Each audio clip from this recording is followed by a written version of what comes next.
अखबार हाजिर है। सत श्री अकाल, नमस्कार, आदाब। प्रोग्राम अखबार हाजिर च तुहाडा स्वागत है। मैं हाँ मदनदीप।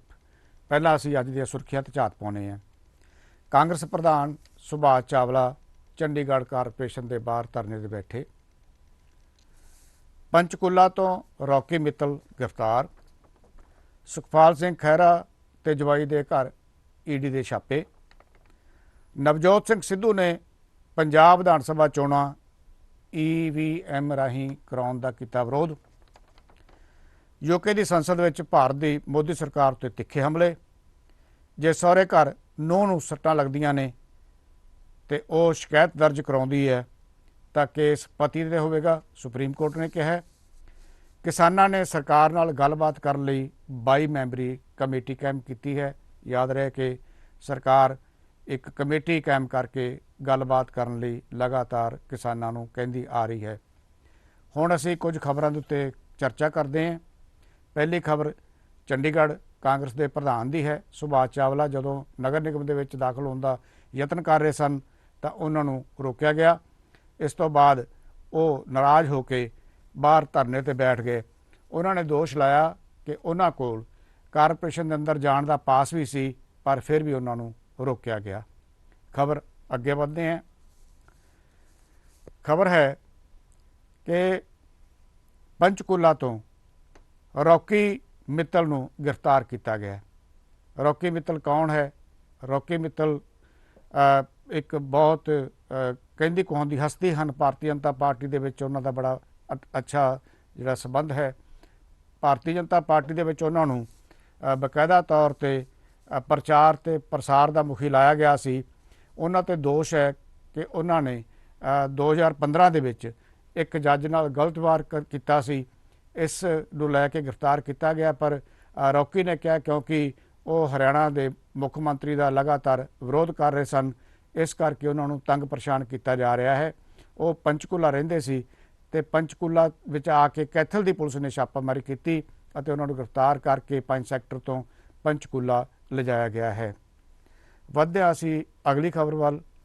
अगली खबर है सुखपाल सिंह खैरा के चंडीगढ़ विचले घर और उन्हां दे पिंड विचले घर उत्ते ईडी ने छापेमारी की है। ये खबर अज विशेष तौर पर चर्चा विच आई हुई है। चर्चा विच क्यों आई है ये बारे असीं तुहानूं थोड़ी जी जानकारी दिंदे हैं। खैरा दे उत्ते छापेमारी जिहड़ी कीती गई है, ईडी अधिकारियों के मुताबिक मनी लॉन्ड्रिंग का मामला है, एक तस्करी का मामला है, ड्रग तस्करी का मामला है, और दूसरा कहा गया है कि उन्होंने एक जाली पासपोर्ट बनवाया सी, उहदे बारे भी जिहड़ा है छानबीन करनी है। और इस मामले दे विच सुखपाल सिंह खैरा ने कहा कि उन्होंने जानबूझ के, क्योंकि वो किसानां दे अंदोलन की हमायत कर रहे सन ਅਤੇ केंद्र सरकार की तिखी आलोचना कर रहे सन, इस करके उन्होंने तंग परेशान किया जा रहा है। ये गल है भी बिल्कुल ठीक। और उन्होंने जवाई और उन्होंने बेटी के कोलों बकायदा तौर पर ईडी ने पुछगिछ भी की है। ये बड़ी हैरानी की गल है कि जिन्ने भी हुण तक किसान अंदोलन के संबंध में जिन्हों ने केंद्र सरकार मोदी सरकार की आलोचना की, उन्होंने उत्ते ईडी के छापे मारे गए। चाहे असी गल करिए फिल्म एक्ट्रस जिहड़ी है उन्हां दी गल करिए पन्नू दी, या असी होर जिहड़े फिल्म एक्टर जिहड़े जिहड़े खास करके किसान अंदोलन की हमायत कर रहे सी, उन्हां दे खिलाफ भी ईडी की छापेमारी की गई। और इनू भी उस क्रम दे विच जोड़ के देखा जा रहा है। पंजाब विधान सभा दे विच भी अज, क्योंकि पंजाब विधान सभा का सैशन चल रहा है, सुखपाल सिंह खैरा के घर छापेमारी नूं लैके हंगामा होया और तिखी आलोचना की गई। इतों तक देखो चंडीगढ़ जिहड़ा है, चंडीगढ़ यूनियन टैरेटरी है, इत्थे सीधे तौर पर जे ईडी छापेमारी करती है तो कोई भी इतराज़ नहीं करेगा, क्योंकि केंद्र सरकार नूं किसी तो पुछण की लोड़ नहीं है। पर पंजाब के अंदर उन्होंने घर दे विच छापेमारी करनी, ये बड़ी हैरानी की गल है कि उन्हां नूं बकायदा पंजाब सरकार नूं इस संबंधी कोई जानकारी नहीं दी गई, ना ही विश्वास च लिया गया है। सीधी जाके छापेमारी शुरू कर दी गई।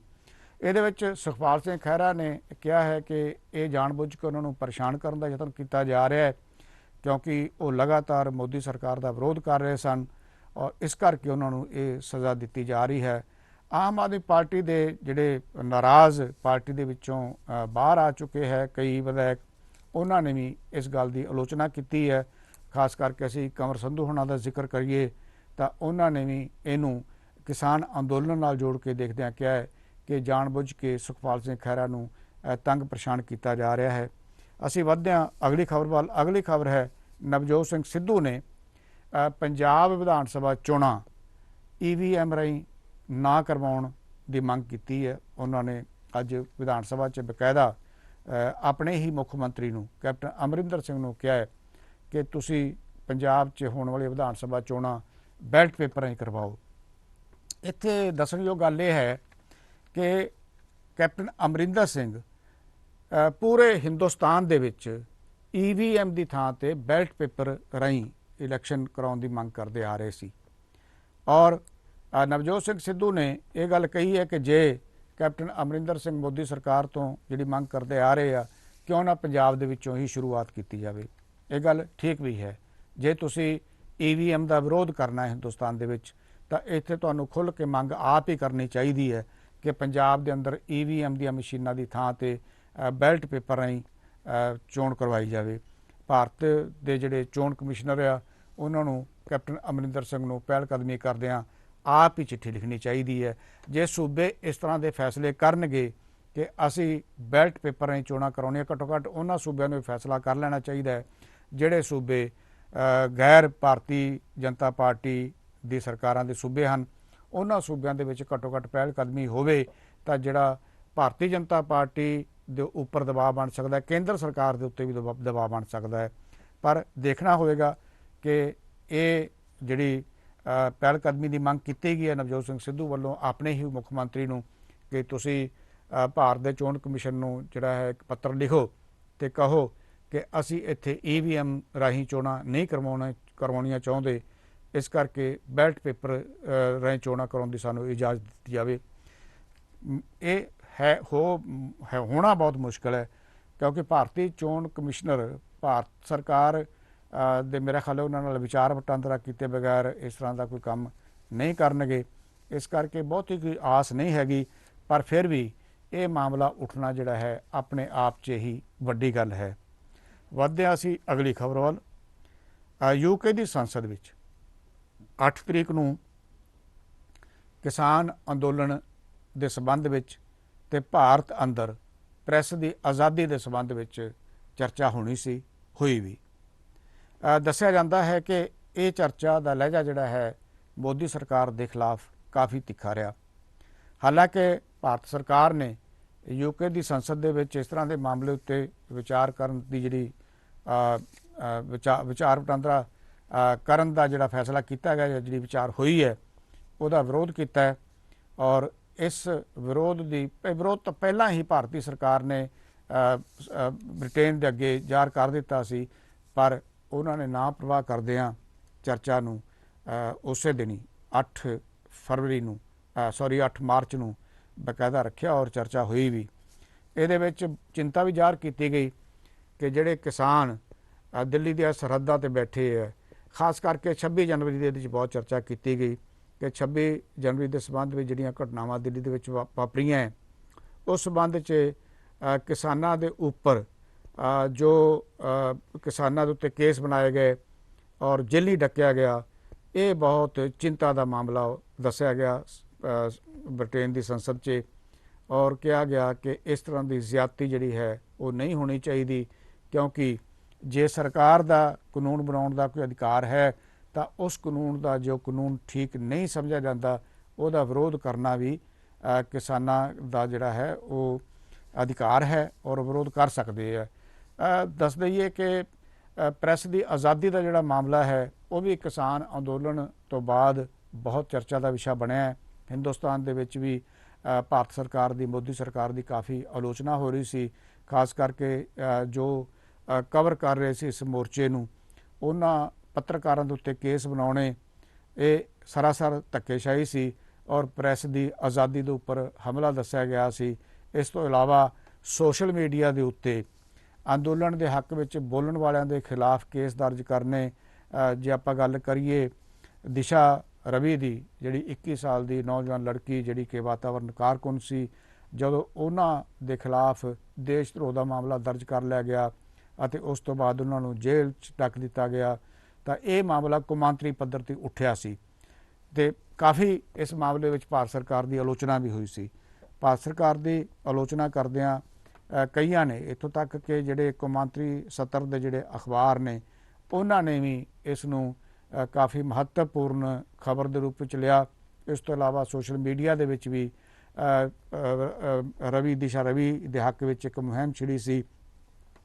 ਇੱਥੇ ਜ਼ਿਕਰ ਕਰਨਾ ਇਹ ਵੀ ਜ਼ਰੂਰੀ ਹੈ ਕਿ ਰਵੀ ਦਿਸ਼ਾ ਦੇ ਖਿਲਾਫ ਜਦੋਂ ਕੇਸ ਬਣਾਇਆ ਗਿਆ ਤਾਂ ਉਹਨਾਂ 'ਤੇ ਵੀ ਦੋਸ਼ ਲਾਏ ਗਏ ਕਿ ਦਿਸ਼ਾ ਦੇ ਸਬੰਧ ਕੌਮਾਂਤਰੀ ਪੱਧਰ 'ਤੇ ਖਾਲਿਸਤਾਨੀਆਂ ਨਾਲ ਨੇ।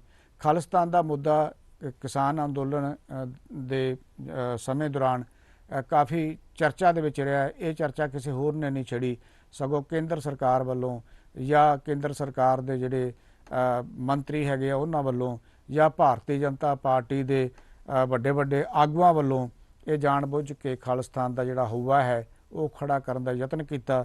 ਪਰ ਚੰਗੀ ਗੱਲ ਇਹ ਹੈਗੀ ਹੈ ਕਿ ਇਹਦਾ ਹਿੰਦੁਸਤਾਨ ਦੇ ਵਿੱਚੋਂ ਇਸੇ ਗੱਲ ਦਾ ਬਹੁਤ ਵੱਡਾ ਵਿਰੋਧ ਹੋਇਆ। ਭਾਰਤੀ ਜਨਤਾ ਪਾਰਟੀ ਨੂੰ ਇਹਨਾਂ ਕਦਮਾਂ ਤੋਂ ਪਿੱਛੇ ਹਟਣਾ ਪਿਆ, ਸਰਕਾਰ ਨੂੰ ਵੀ, ਇੱਥੋਂ ਤੱਕ ਕਿ ਖੁਦ ਪ੍ਰਧਾਨ ਮੰਤਰੀ ਵੀ ਇਸ ਤਰ੍ਹਾਂ ਦੇ ਦੋਸ਼ ਲਾਉਂਦੇ ਰਹੇ। ਔਰ ਜਿਹੜੇ ਅਮਿਤ ਸ਼ਾਹ ਜਿਹੜੇ ਸਾਡੇ ਗ੍ਰਹਿ ਮੰਤਰੀ ਨੇ, ਇੱਕ ਬਹੁਤ ਜ਼ਿੰਮੇਵਾਰੀ ਵਾਲਾ ਉਹਨਾਂ ਦਾ ਅਹੁਦਾ ਆ, ਉਹਨਾਂ ਦੀ ਆਲੋਚਨਾ ਵੀ ਹੁੰਦੀ ਰਹੀ ਕਿਉਂਕਿ ਉਹਨਾਂ ਨੇ ਵੀ ਇਸ ਤਰ੍ਹਾਂ ਦੀਆਂ ਗੱਲਾਂ ਕੀਤੀਆਂ। ਔਰ ਜਦੋਂ ਤਿੱਖੀ ਆਲੋਚਨਾ ਸਰਕਾਰ ਦੇ ਖਿਲਾਫ ਹੋਣ ਲੱਗੀ ਤਾਂ ਸਰਕਾਰ ਨੇ ਆਪਣੇ ਇਹ ਬਿਆਨ ਦੇਣ ਤੋਂ ਗੁਰੇਜ਼ ਕਰਨਾ ਸ਼ੁਰੂ ਕਰ ਦਿੱਤਾ। ਇੱਥੋਂ ਤੱਕ ਕਿ ਭਾਰਤੀ ਜਨਤਾ ਪਾਰਟੀ ਦੇ ਕਾਰਕੁਨ, ਭਾਰਤੀ ਜਨਤਾ ਪਾਰਟੀ ਦੇ ਆਗੂ ਜਾਂ ਮੰਤਰੀਆਂ ਨੂੰ ਵੀ ਇਸ ਤਰ੍ਹਾਂ ਦੇ ਬਿਆਨ ਦੇਣ ਤੋਂ ਅੰਦਰ ਖਾਤੇ ਵਰਜ ਦਿੱਤਾ ਗਿਆ। ਦੱਸ ਦਈਏ ਕਿ ਟਕੈਤ ਸਾਹਿਬ ਖੁਦ ਇਸ ਮਾਮਲੇ ਵਿੱਚ ਅੱਗੇ ਆਏ ਔਰ ਉਹਨਾਂ ਨੇ ਖੁਦ ਕਿਹਾ ਕਿ ਸਰਕਾਰ ਜਾਣ ਬੁੱਝ ਕੇ ਕਿਸਾਨਾਂ ਨੂੰ ਬਦਨਾਮ ਕਰਨ ਦੇ ਲਈ ਇਸ ਤਰ੍ਹਾਂ ਦੀਆਂ ਗੱਲਾਂ ਕਰ ਰਹੀ ਹੈ। ਕਦੇ ਪਾਕਿਸਤਾਨ ਨਾਲ ਜੋੜ ਰਹੀ ਹੈ ਇਸ ਅੰਦੋਲਨ ਨੂੰ, ਕਦੇ ਖਾਲਿਸਤਾਨ ਨਾਲ ਜੋੜ ਰਹੀ ਹੈ ਇਸ ਅੰਦੋਲਨ ਨੂੰ। ਲੇਕਿਨ ਇਹ ਅੰਦੋਲਨ ਸਰਕਾਰ ਦੀਆਂ ਇਹਨਾਂ ਧਮਕੀਆਂ, ਸਰਕਾਰ ਦੇ ਇਸ ਦੁਸ਼ਪ੍ਰਚਾਰ ਤੋਂ ਬਿਲਕੁਲ ਉਹਦੇ 'ਤੇ ਕੋਈ ਫਰਕ ਨਹੀਂ ਪਿਆ। ਅੰਦੋਲਨ ਸਗੋਂ ਹੋਰ ਮਜ਼ਬੂਤ ਹੋਇਆ। ਇੰਨਾ ਮਜ਼ਬੂਤ ਹੋ ਗਿਆ ਕਿ ਹੁਣ ਅੰਦੋਲਨਕਾਰੀ 5 ਜਿਹੜੇ ਸੂਬੇ ਜਿੱਥੇ ਵਿਧਾਨ ਸਭਾ ਚੋਣਾਂ ਹੋ ਰਹੀਆਂ, ਖਾਸ ਕਰਕੇ ਵੈਸਟ ਬੰਗਾਲ ਦਾ ਅਸੀਂ ਜ਼ਿਕਰ ਕਰੀਏ, ਇੱਕ ਵੱਡਾ ਸੂਬਾ ਹੈ, ਤਾਂ ਉੱਥੇ ਵਿਰੋਧ ਕਰਨ ਲਈ ਭਾਰਤੀ ਜਨਤਾ ਪਾਰਟੀ ਦਾ ਕਿਸਾਨ ਪਹੁੰਚ ਚੁੱਕੇ ਹੈ। ਔਰ ਕਿਸਾਨਾਂ ਨੂੰ ਪੂਰੀ ਉਮੀਦ ਹੈ, ਕਿਸਾਨ ਚੜ੍ਹਦੀ ਕਲਾ ਵਿੱਚ ਨੇ ਕਿ ਅਸੀਂ ਉੱਥੇ ਭਾਰਤੀ ਜਨਤਾ ਪਾਰਟੀ ਲਈ ਰਾਹ ਔਖਾ ਕਰਾਂਗੇ। ਇਸ ਤੋਂ ਪਹਿਲਾਂ ਵੀ ਐਕਸ਼ਨ ਕਾਫੀ ਲੁਕੇ ਗਏ। ਰੇਲ ਰੋਕੋ ਅੰਦੋਲਨ ਜਿਹੜਾ ਹੈਗਾ ਉਹ ਬੜਾ ਪੂਰੇ ਭਾਰਤ ਦੇ ਵਿੱਚ ਸਫਲ ਰਿਹਾ, ਖਾਸ ਕਰਕੇ ਯੂਪੀ ਜਿੱਥੇ ਕਿ ਪੂਰੀ ਸਰਕਾਰ ਹੈ ਭਾਰਤੀ ਜਨਤਾ ਪਾਰਟੀ ਦੀ ਔਰ ਭਾਰਤੀ ਜਨਤਾ ਪਾਰਟੀ ਨੂੰ ਇਸ ਸੂਬੇ ਤੋਂ ਕਾਫੀ ਉਮੀਦਾਂ ਵੀ ਹੈਗੀਆਂ। ਉੱਥੇ ਵੀ ਇਹਦਾ ਕਾਫੀ ਅਸਰ ਵੇਖਣ ਨੂੰ ਮਿਲਿਆ ਸੀ।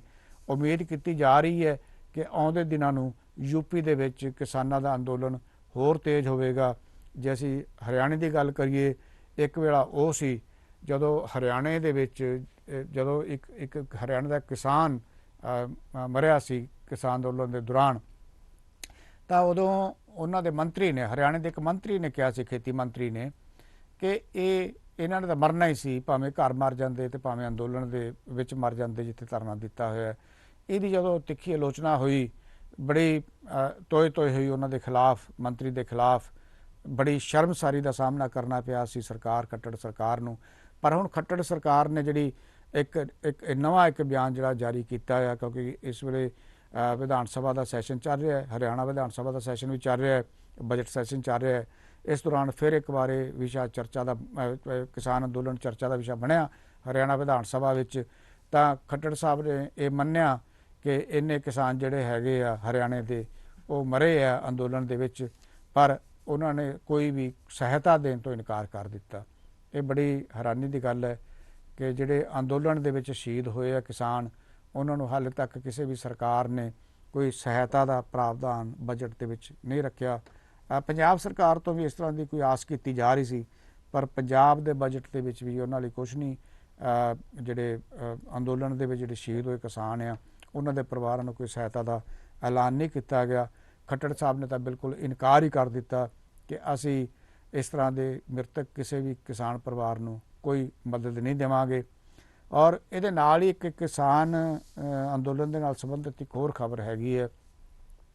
ਕਿਸਾਨਾਂ ਨੇ ਸਰਕਾਰ ਨਾਲ ਗੱਲਬਾਤ ਕਰਨ ਵਾਸਤੇ ਇੱਕ 22 ਮੈਂਬਰੀ ਕਮੇਟੀ ਦਾ ਗਠਨ ਕੀਤਾ ਹੈ।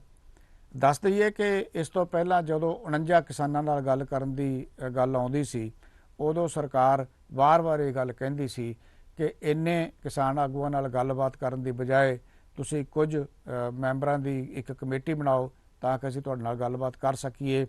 ਸੋ ਕਿਸਾਨਾਂ ਨੇ ਅਖੀਰ ਨੂੰ ਸਰਕਾਰ ਦੀ ਇਹ ਵੀ ਗੱਲ ਇਸ ਕਰਕੇ ਸ਼ਾਇਦ ਮੰਨੀ ਹੈ ਤਾਂ ਕਿ ਕਿਸਾਨ ਕਿਸੇ ਵੀ ਤਰ੍ਹਾਂ ਕੇਂਦਰ ਸਰਕਾਰ ਨੂੰ ਕੋਈ ਵੀ ਰਾਹ ਨਾ ਦੇਣ, ਤਾਂ ਕਿ ਕੱਲ੍ਹ ਨੂੰ ਕੋਈ ਕੇਂਦਰ ਸਰਕਾਰ ਇਸ ਤਰ੍ਹਾਂ ਸੱਚੀ ਨਾ ਬਣੇ ਕਿ ਅਸੀਂ ਕਿਹਾ ਸੀ ਤੁਸੀਂ ਕਮੇਟੀ ਬਣਾਓ, ਤੁਸੀਂ ਕਮੇਟੀ ਨਹੀਂ ਬਣਾਈ। ਕਿਸਾਨਾਂ ਨੇ ਸਰਕਾਰ ਦੀ ਇਹ ਵੀ ਗੱਲ ਮੰਨ ਲਈ ਹੈ, ਕਿਉਂਕਿ ਕਿਸਾਨਾਂ ਨੇ ਕਦੇ ਵੀ ਇਹ ਗੱਲ ਨਹੀਂ ਕਹੀ ਕਿ ਅਸੀਂ ਸਰਕਾਰ ਨਾਲ ਗੱਲਬਾਤ ਕਰਨੀ ਨਹੀਂ ਚਾਹੁੰਦੇ। ਹਮੇਸ਼ਾ ਕਿਸਾਨਾਂ ਨੇ ਕਿਹਾ ਹੈ ਕਿ ਅਸੀਂ ਗੱਲਬਾਤ ਕਰਨ ਲਈ ਤਿਆਰ ਹਾਂ, ਪਰ ਗੱਲਬਾਤ ਸਾਡੀ ਜਿਹੜੀ ਹੈਗੀ ਹੈ ਉਹ ਬਹੁਤ ਸਾਫ਼ ਤੇ ਸਪਸ਼ਟ ਹੈ। ਸਾਡੀ ਮੰਗ ਬੜੀ ਸਾਫ਼ ਤੇ ਸਪਸ਼ਟ ਹੈ ਕਿ ਅਸੀਂ ਤਿੰਨੇ ਜਿਹੜੇ ਕਾਨੂੰਨ ਹੈ ਉਹ ਵਾਪਸ ਚਾਹੁੰਦੇ ਹਾਂ, ਤਿੰਨੇ ਕਾਨੂੰਨ ਵਾਪਸ ਹੋਣ, ਸਾਡੀ ਇਹੀ ਮੰਗ ਹੈ।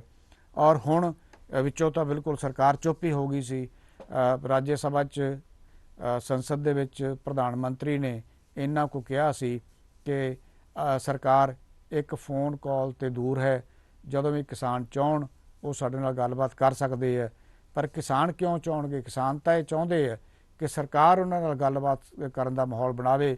ਕਿਸਾਨ ਹਮੇਸ਼ਾ ਤਿਆਰ ਨੇ, ਪਰ ਕਿਸਾਨਾਂ ਦੀ ਇੱਕੋ ਇੱਕ ਸ਼ਰਤ ਸੀ, ਕਿਉਂਕਿ ਵਾਰ-ਵਾਰ ਖੇਤੀ ਮੰਤਰੀ ਆਉਂਦੇ ਸੀ, ਮੀਟਿੰਗਾਂ ਕਰਦੇ ਸੀ, ਪਰ ਕੋਈ ਵੀ ਗੱਲਬਾਤ ਸਿਰੇ ਨਹੀਂ ਚੜ੍ਹਦੀ ਸੀ, ਕਿਉਂਕਿ ਕੇਂਦਰੀ ਖੇਤੀ ਮੰਤਰੀ ਦੇ ਪੱਲੇ ਹੀ ਕੁਛ ਨਹੀਂ, ਆਪਣੇ ਤੌਰ 'ਤੇ ਕੋਈ ਫੈਸਲਾ ਨਹੀਂ ਕਰ ਸਕਦੇ ਸੀ। ਪਹਿਲਾਂ ਉਹ ਅਮਿਤ ਸ਼ਾਹ ਨਾਲ ਗੱਲਬਾਤ ਕਰਨ ਜਾ ਕੇ ਵਿਸ਼ਵਾਸ 'ਚ ਲੈਣ, ਜਿਵੇਂ ਉਹਨਾਂ ਨੂੰ ਪ੍ਰਧਾਨ ਮੰਤਰੀ ਨਰਿੰਦਰ ਮੋਦੀ ਜੀ ਜਾਂ ਅਮਿਤ ਸ਼ਾਹ ਜੀ ਜੋ ਡਾਇਰੈਕਸ਼ਨ ਦੇਣਗੇ ਉਸ ਹਿਸਾਬ ਨਾਲ ਹੀ ਉਹਨਾਂ ਨੇ ਚੱਲਣਾ ਸੀ। ਇਸ ਕਰਕੇ ਜੋ ਉਹਨਾਂ ਨੂੰ ਕਿਸਾਨਾਂ ਨਾਲ ਗੱਲਬਾਤ ਕਰਨ ਲਈ ਕਿਹਾ ਜਾਂਦਾ ਸੀ, ਉਹ ਆ ਕੇ ਕਿਸਾਨਾਂ ਨਾਲ ਗੱਲਬਾਤ ਕਰਦੇ ਸੀ। ਉਨੀ ਕੋ ਗੱਲਬਾਤ ਕਰਕੇ, ਕਿਉਂਕਿ ਕਿਸਾਨਾਂ ਨੇ ਉਹ ਗੱਲਬਾਤ ਨਹੀਂ ਸੀ ਮੰਨਣੀ, ਉਨੀ ਕੋ ਗੱਲ ਕਰਕੇ ਉਹ ਵਾਪਸ ਮੁੜ ਜਾਂਦੇ ਸੀ। ਹੁਣ ਇੱਕ ਵਾਰ ਮੁੜ ਜਦੋਂ ਕਿਸਾਨਾਂ ਨੇ ਇਹ ਫੈਸਲਾ ਕੀਤਾ ਕਿ 5 ਸੂਬਿਆਂ ਦੇ ਵਿੱਚ ਉਹ ਜ਼ਬਰਦਸਤ ਵਿਰੋਧ ਕਰਨਗੇ ਕੇਂਦਰ ਸਰਕਾਰ ਦਾ, ਤਾਂ ਉਹਨੂੰ ਲੈ ਕੇ ਇੱਕ ਵਾਰ ਫਿਰ ਜਿਹੜਾ ਹੈਗਾ ਸਰਕਾਰ ਨੂੰ ਚਿੰਤਾ ਹੋ ਗਈ, ਕਿਉਂਕਿ ਮੁਸ਼ਕਲ ਤਾਂ ਆਉਣੀ ਆਉਣੀ ਹੈ। ਸੋ ਸਰਕਾਰ ਨੇ ਇੱਕ ਵਾਰ ਫਿਰ ਕਿਹਾ ਕਿ ਅਸੀਂ ਗੱਲਬਾਤ ਕਰਨ ਲਈ ਤਿਆਰ ਹਾਂ। ਮੈਂ ਤੁਹਾਨੂੰ ਇੱਥੇ ਵੀ ਇਹ ਵੀ ਗੱਲ ਯਾਦ ਕਰਾਉਣੀ ਚਾਹੁੰਦੇ ਹਾਂ ਕਿ ਇੱਕ ਸਮੇਂ ਕਿਸਾਨ ਆਗੂਆਂ ਨੇ ਇਹ ਬਿਆਨ ਦਿੱਤਾ ਸੀ ਮੀਡੀਆ ਦੇ ਵਿੱਚ ਕਿ ਕੇਂਦਰੀ ਖੇਤੀ ਮੰਤਰੀ ਨੇ ਇੱਥੋਂ ਤੱਕ ਕਹਿ ਦਿੱਤਾ ਸੀ ਕਿ ਅਸੀਂ ਇਸ ਕਾਨੂੰਨ ਨੂੰ ਬਿਲਕੁਲ ਅਸੀਂ ਇੱਕ ਰੱਦੀ ਦਾ ਕਾਗਜ਼ ਬਣਾ ਦਿੰਦੇ ਹਾਂ, ਪਰ ਤੁਸੀਂ ਸਾਡੀ ਗੱਲ ਮੰਨ ਜਾਓ, ਇਹ ਕਾਨੂੰਨ ਅਸੀਂ ਵਾਪਸ ਨਹੀਂ ਲੈ ਸਕਦੇ, ਇਹਦੇ ਨਾਲ ਸਰਕਾਰ ਦੀ ਕਿਰਕਰੀ ਹੁੰਦੀ ਹੈ। ਇਹ ਗੱਲ ਕਿਸਾਨ ਆਗੂਆਂ ਨੇ ਮੀਡੀਆ ਦੇ ਵਿੱਚ ਕਹੀ ਸੀ, ਔਰ ਅੱਜ ਵੀ ਹਾਲੇ ਤੱਕ ਇਹ ਖਬਰ ਜਿਹੜੀ ਹੈ ਇਹ ਤੁਹਾਨੂੰ ਸੋਸ਼ਲ ਮੀਡੀਆ ਦੇ ਉੱਤੇ ਪਈ ਮਿਲੇਗੀ। ਪਰ ਕਿਸਾਨ ਆਗੂਆਂ ਨੇ ਇਹ ਗੱਲ ਨਹੀਂ ਸੀ ਮੰਨੀ। ਕਿਸਾਨ ਆਗੂਆਂ ਨੇ ਕਿਹਾ ਸੀ ਕਿ ਅਸੀਂ ਜਦ ਤੱਕ ਇਹ ਕਾਨੂੰਨ ਵਾਪਸ ਨਹੀਂ ਹੋਣਗੇ ਅਸੀਂ ਧਰਨੇ ਤੋਂ ਨਹੀਂ ਉੱਠ ਕੇ ਜਾਵਾਂਗੇ। ਹੁਣ ਤਾਂ ਗੱਲ ਅੱਗੇ ਵੱਧ ਚੁੱਕੀ ਹੈ। ਹੁਣ ਤਾਂ ਹਰਿਆਣਾ, ਪੰਜਾਬ ਤੇ ਯੂਪੀ ਦੇ ਵਿੱਚੋਂ ਬਹੁਤ ਸਾਰੀਆਂ ਬੀਬੀਆਂ ਉੱਥੇ ਧਰਨੇ ਤੇ ਬੈਠੀਆਂ, ਔਰ ਵੱਡੀ ਗਿਣਤੀ ਦੇ ਵਿੱਚ ਜੇ ਤੁਸੀਂ ਦੇਖੋ, ਤਸਵੀਰਾਂ ਦੇਖੋ ਤੁਸੀਂ, ਜਾਂ ਤੁਸੀਂ ਜਿਹੜੇ ਟੈਲੀਵਿਜ਼ਨ ਕਵਰ ਕਰ ਰਹੇ ਆ, ਕਿਉਂਕਿ ਬਹੁਤਾ ਟੈਲੀਵਿਜ਼ਨ ਕਵਰ ਨਹੀਂ ਕਰ ਰਹੇ, ਇੱਕ ਹਿੱਸਾ ਹੈ, ਵੱਡਾ ਹਿੱਸਾ ਜਿਹੜਾ ਹੈਗਾ ਜਿਹਦੇ ਤੇ ਦੋਸ਼ ਲੱਗ ਰਹੇ ਆ, ਕੋਈ ਸਰਕਾਰ ਪੱਖੀ ਹੈ, ਉਹ ਤਾਂ ਬਹੁਤ ਜ਼ਿਆਦਾ ਇਸ ਅੰਦੋਲਨ ਨੂੰ ਦਿਖਾ ਨਹੀਂ ਰਿਹਾ। ਜੇ ਕਿਤੇ ਦਿਖਾਉਂਦਾ ਵੀ ਹੈ ਤਾਂ ਇਸ ਅੰਦੋਲਨ ਦੇ ਖਿਲਾਫ ਭਾਵੇਂ ਕੋਈ ਗੱਲ ਕਵੇ, ਹੱਕ ਵਿੱਚ ਉਹ ਗੱਲ ਬਿਲਕੁਲ ਨਹੀਂ ਕਰ ਰਹੇ। ਪਰ ਕੁਝ ਇਸ ਤਰ੍ਹਾਂ ਦੇ TV ਚੈਨਲ ਇੱਕ ਦੋ ਹਨ ਜਿਹੜੇ ਇਹਨੂੰ ਹਾਲੇ ਵੀ ਕਵਰ ਕਰ ਰਹੇ ਆ, ਸ਼ਿੱਦਤ ਨਾਲ ਕਵਰ ਕਰ ਰਹੇ ਆ, ਔਰ ਉਹਨਾਂ ਬੀਬੀਆਂ ਨਾਲ ਵੀ ਗੱਲਬਾਤ ਕਰ ਰਹੇ ਜਿਹੜੀਆਂ ਉੱਥੇ ਮੋਰਚੇ ਤੇ ਬੈਠੀਆਂ, ਔਰ ਉਹਨਾਂ ਦੀ ਕੀ ਮਨਸ਼ਾ ਹੈ ਉਹਦੇ ਬਾਰੇ ਵੀ ਦੱਸ ਰਹੇ ਆ।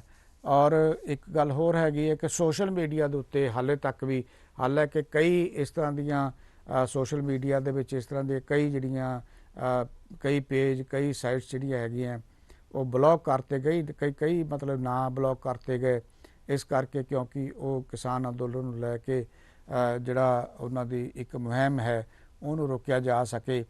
ਔਰ ਇਸ ਦੇ ਬਾਵਜੂਦ ਫਿਰ ਵੀ ਕਿਤੇ ਨਾ ਕਿਤੇ ਤੁਹਾਨੂੰ ਕਿਸਾਨ ਬੀਬੀਆਂ ਦੀ ਤਸਵੀਰਾਂ ਮਿਲ ਜਾਣਗੀਆਂ। ਖਾਸ ਕਰਕੇ ਪੰਜਾਬ ਦਾ ਜਿਹੜਾ ਮੀਡੀਆ ਉੱਥੇ ਜਾ ਰਿਹਾ ਹੈ ਦਿੱਲੀ ਦੇ ਵਿੱਚ, ਉਹਨਾਂ ਦੀਆਂ ਅਸੀਂ ਜੇ ਖਬਰਾਂ ਦੇਖੀਏ, ਉਹਨਾਂ ਦੀਆਂ ਪੋਸਟਾਂ ਦੇਖੀਏ ਤਾਂ ਉਹ ਬਕਾਇਦਾ ਤੌਰ ਤੇ ਬੀਬੀਆਂ ਦਾ ਉੱਥੇ ਪਹੁੰਚਿਆ ਹਜੂਮ ਬੜਾ ਪ੍ਰਭਾਵਿਤ ਕਰਦਾ ਹੈ।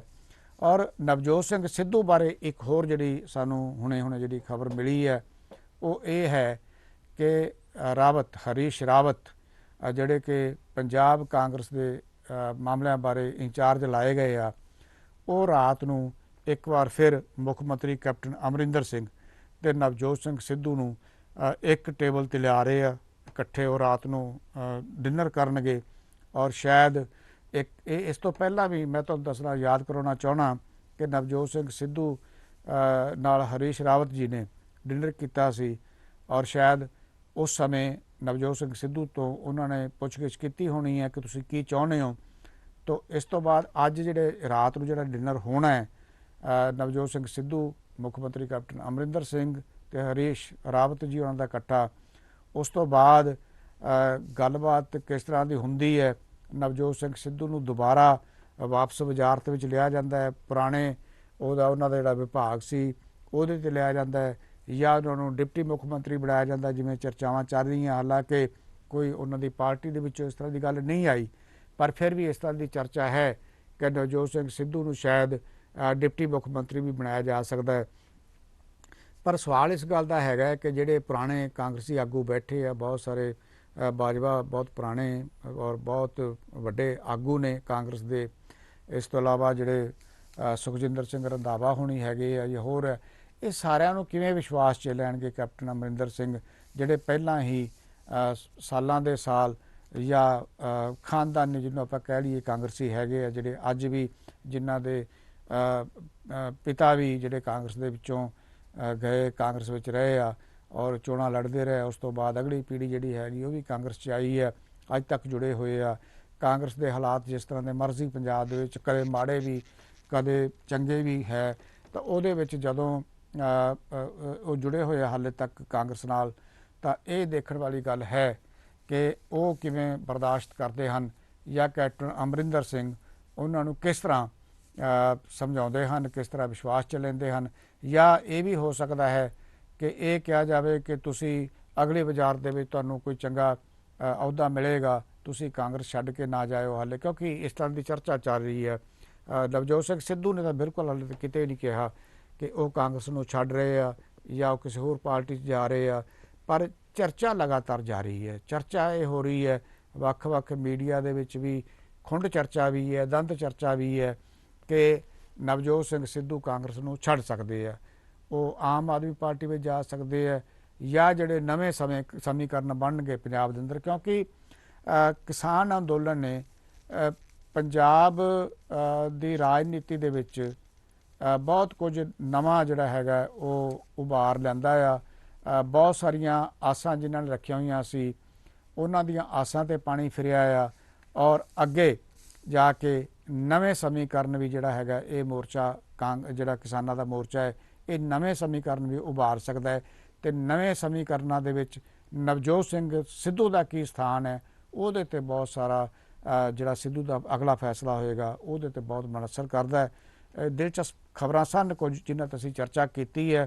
ਸੋ ਤੁਹਾਡੇ ਤੋਂ ਅਸੀਂ ਹੁਣ ਇਜਾਜ਼ਤ ਲੈਂਦੇ ਹਾਂ।